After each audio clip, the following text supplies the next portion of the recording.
ada bapak-bapak yang mengatakan cinta saya kepada Nabi, tapi yang diikuti sunnah yang mana? Sunnahnya kawin cerai.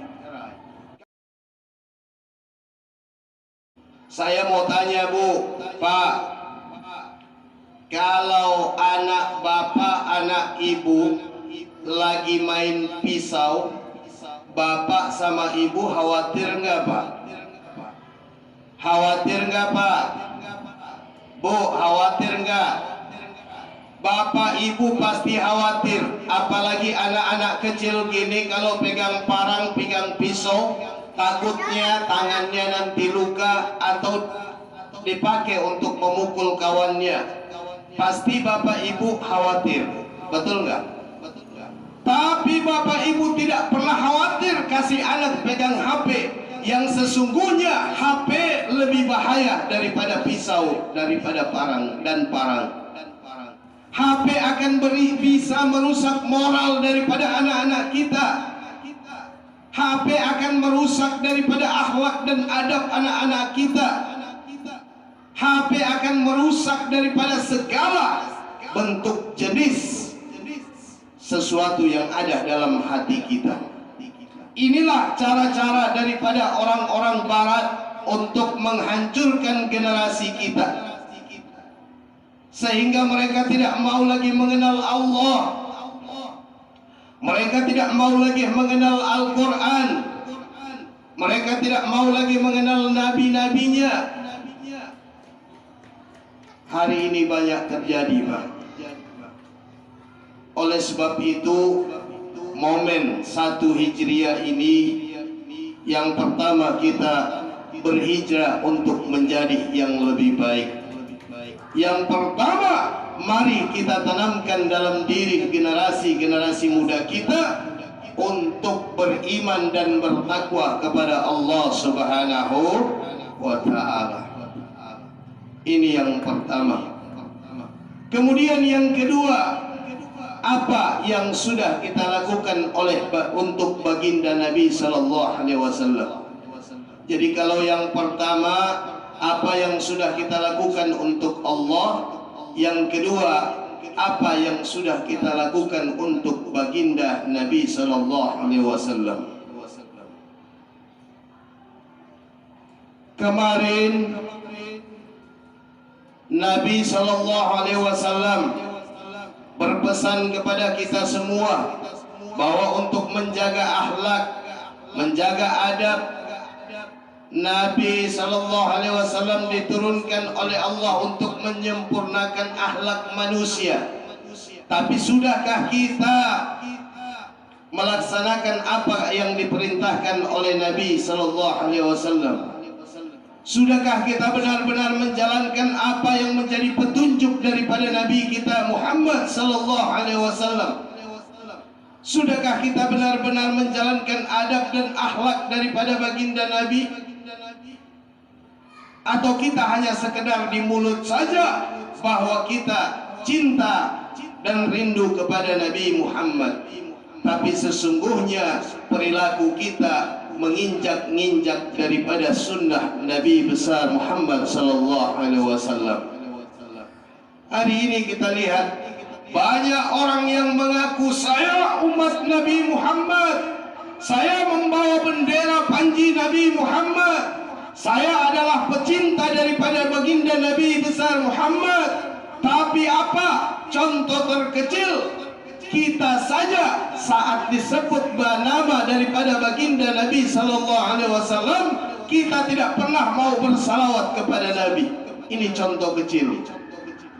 Kata Nabi, siapa-siapa yang cinta kepadaku, siapa-siapa yang ingin duduk bersamaku, siapa-siapa yang ingin mendapatkan syafaat dariku, maka saat mereka mendengarkan namaku disebut, mereka senantiasa bersalawat kepadaku.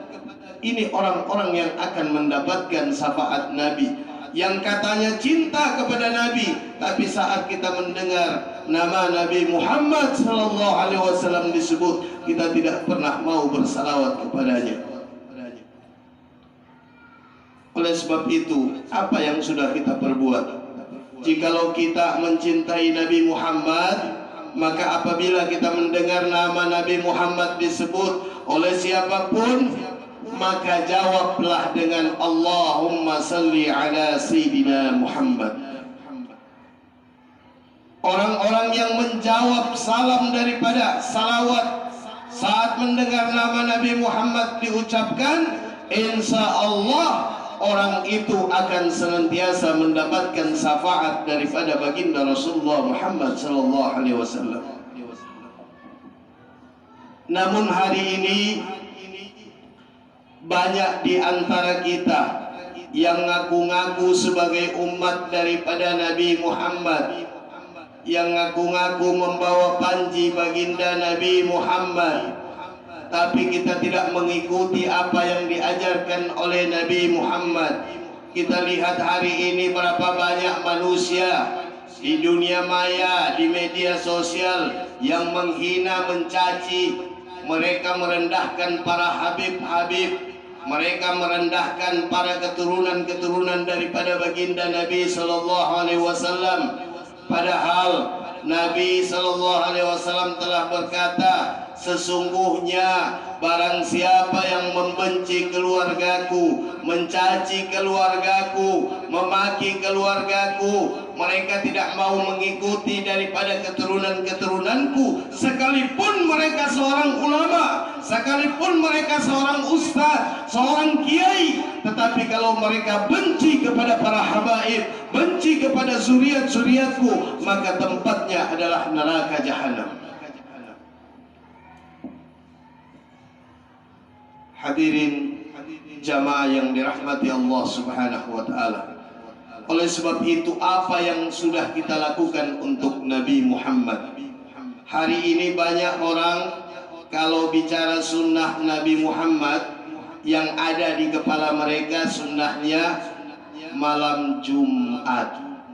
Kalau udah malam Jumat, yang ada apa katanya? Malam sunnah. Kalau udah bicara malam sunnah, yang ada apa? Pikirannya antara suami istri.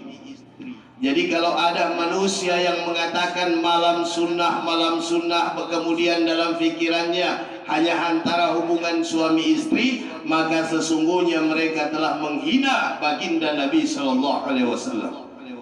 Karena Nabi pada malam Jumat, Nabi memperbanyak amal ibadah kepada Allah Subhanahu wa taala. Bahkan siapa-siapa yang pada hari Kamis sore setelah habis sholat asar, kemudian dia memperbanyak salawat kepada baginda Nabi sallallahu alaihi wasallam, maka salawat tadi akan datang para malaikat dan mengangkat daripada salawat itu, diangkat menuju kepada Allah. Ya Allah, ini daripada salawat fulan bin fulan, daripada salawat si fulan bin fulan. Maka apa kata Allah? Wahai malaikat, sampaikan kepada kekasihku Muhammad bahwa ada dari umat-umatnya yang senantiasa bersalawat kepadanya, dan katakan apa yang dia inginkan. Maka Nabi Muhammad sampaikan kepada malaikat Jibril, wahai Jibril, apabila pada hari itu ada umat-umatku yang senantiasa bersalawat, maka mereka akan duduk bersamaku di dalam surga. Mau nggak masuk surga, Bu? Cuman 7 orang yang mau. Bapak-bapak mau nggak masuk surga, Pak? Sebelah sini mau nggak? Besok mau? Mau masuk surga besok, Pak? Mati dulu. Ibu-ibu mau nggak? Mau, Bu? Mati malam ini supaya masuk surga. Jangan pikiran kita bahwa kita mencintai Nabi. Ada bapak-bapak yang mengatakan cinta saya kepada Nabi, tapi yang diikuti sunnah yang mana? Sunnahnya kawin cerai, kawin, dan kawin. Ada di sini, Pak.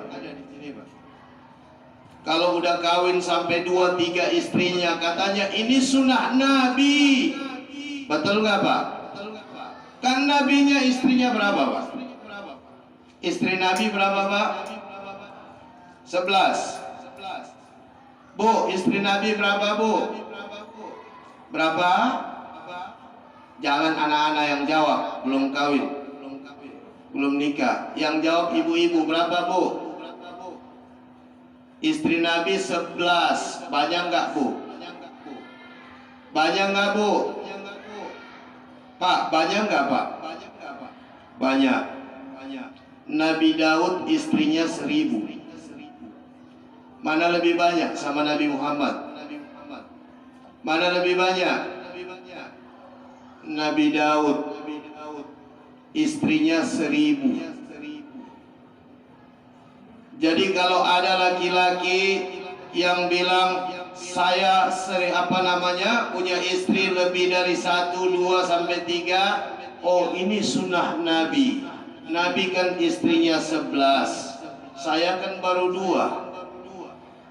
Tapi ingat Pak, ingat Nabi istrinya 11, hanya 1 yang gadis. Siapa? Yakni Siti Aisyah. Selain daripada itu, istrinya semua janda-janda tua. Tapi kalau suami ibu-ibu yang istrinya yang suaminya ada kawin lagi, istrinya ada nggak janda tua? Ada nggak, Bu? Yang dia cari yang masih janda pirang.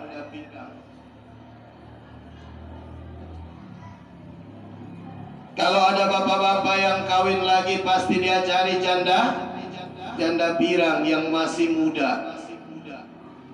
Kalau Nabi yang dia cari, bukan dia cari, Nabi diperintahkan oleh Allah untuk menikahi wanita-wanita tersebut. Karena apa? Wanita yang tua tadi setelah berperang suaminya meninggal, datang mengeluh kepada Nabi, ya Rasulullah, saya ini udah tua, umur saya udah 60 ya Rasul, sementara saya punya anak, saya nggak mampu untuk memberi makan kepada mereka. Lalu apa kata Nabi? Maukah anak-anakmu memanggil Fatimah sebagai sebagai kakaknya dan memanggil aku sebagai ayahnya? Seandainya mau, Nabi menikahlah dengan janda umur 60 tahun. Kira-kira ada bapak-bapak mau menikah janda di atas umur bapak yang udah bau balsam, mau tidur bau minyak angin, minyak tanah? Pasti bapak-bapak nggak mau ya, Pak.